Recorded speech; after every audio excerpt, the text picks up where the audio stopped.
So guys welcome back to my channel. So మొత్తానికి అయితే ఖైరతాబాద్ విఘ్నేశ్వరుడు అయితే రంగులు అయితే కంప్లీట్ అయిపోతున్నాయి అనమాట. సో ఐ పెయింటింగ్ ఇవన్నీ ఉన్నాయి. సో మెయిన్ వర్క్ పెయింటింగ్ అయితే అయిపోయింది. సో చూస్తున్నారు కదా అక్కడ రాముడు విగ్రహం కానీ ఇటు పార్వతి కానివ్వండి, ఎవ్రీథింగ్ అక్కడ చూసిన ఇటువైపు అటువైపు రెండు విగ్రహాలు వర్క్ అంతా కంప్లీట్ అయిపోయింది.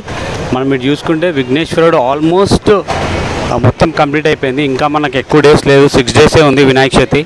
సో ఈ 6 డేస్లో వినాయకుడు అయితే నాకు తెలిసి రేపు ఎల్లుండి అయితే ఐ పెయింటింగ్ అయిపోతుంది. ఆభరణాలకు ఏదైతే పంచకి అంతా పెయింటింగ్ అయిపోయింది.